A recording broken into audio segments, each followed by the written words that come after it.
السلام عليكم ورحمة الله وبركاته. wuxuu ahay Clyde Beasley wiil caruurnimadiisu ku bilaabay isticmaalka daroogada iyo ganacsigeeda. Intaa waxa uu sii dheeray gelida fildambiyada kale oo ay sabab u ahayd isticmaalka maandooriyaha, taa oo aakhirkii keentay in ay soo qabtaan booliska kadib lagu xukumo sanado xabsi ah. Wuxuu xabsiga ku jiray 11 sano, waxaana jeelka loo taxaabay asigoo jira 16 sano, waxaana cafis lagu soo daayay asigoo jira 26 sano. wuxuu ahay Clyde nin aad u jecel ciyaarta golfka aadna u xiiseeya daawashadeeda.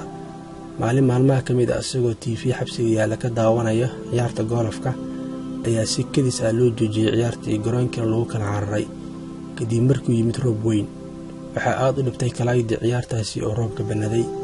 kadib Clyde wuxuu bilaabay inuu ka fikiro isna weydiiyo sida lagu ciyaari karo golfka welibana iyada uu da'ayo roob. wuxuu bilaabay in maskaxdiisa ku naqshadeeyo qaab lagu ciyaaro golfka iyada oo roob weyn da'ayo. wuxuu soo qaatay qalin, mastarad iyo warqad, wuxuuna bilaabay inuu naqshadeeyo golfka oo miis dushii lagu ciyaarayo, qaab ahaan u eg ama u dhow miiska bilyaardiga, laakiin waxyaabo badan kala duwan yihiin. dabcan Clyde xabsiga waa laga soo daayay kadib markii uu dhaqankiisa wanaagsanaaday. Clyde waqti iskama uusan luminin. markii xabsiga laga soo fasaxay wuxuu raadsaday $200. markuu helay lacagtaasna wuxuu la aaday suuqa, wuxuuna soo iibsaday alwaaxyo, wuxuuna sameeyay miiskii lagu dul ciyaari lahaa golfka ka oo aad u eg miiska bilyaardiga lagu ciyaaro, laakiin waxyaabo badan kala duwan yihiin.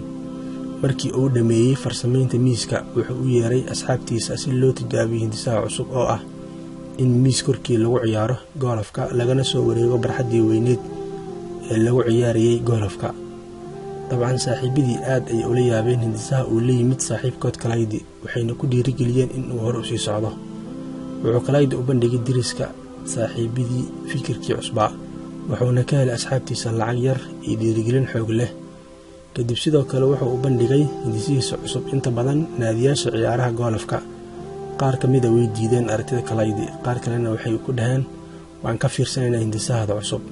aakhirkii qaar ka mid ah shakhsiyaadka iskale meelo lagu ciyaaro bilyaardiga ayaa kula taliyay inuu Clyde ka qayb galo tartanka weyn ee sanadlaha ah ee lagu qabto Las Vegas, isla markaana uu soo bandhigay hindisihiisa cusub.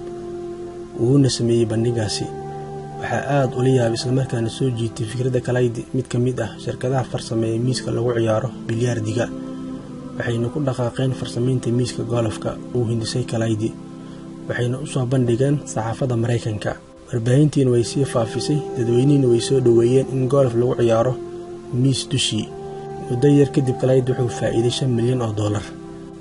hadda Clyde waa milyaneer, wuxuuna ka qayb galay barnaamijyada loo qabtay bulshada ee lagu dhiirigeliyo, wuxuuna ka sheekeeyaa noloshii uu soo maray ee ahayd daroogo isticmaalka iyo iibinteeda. haddana in uu yahay nin taajir ah oo mudan in lagu daydo, noloshan u baahan tahay halgan joogto ah.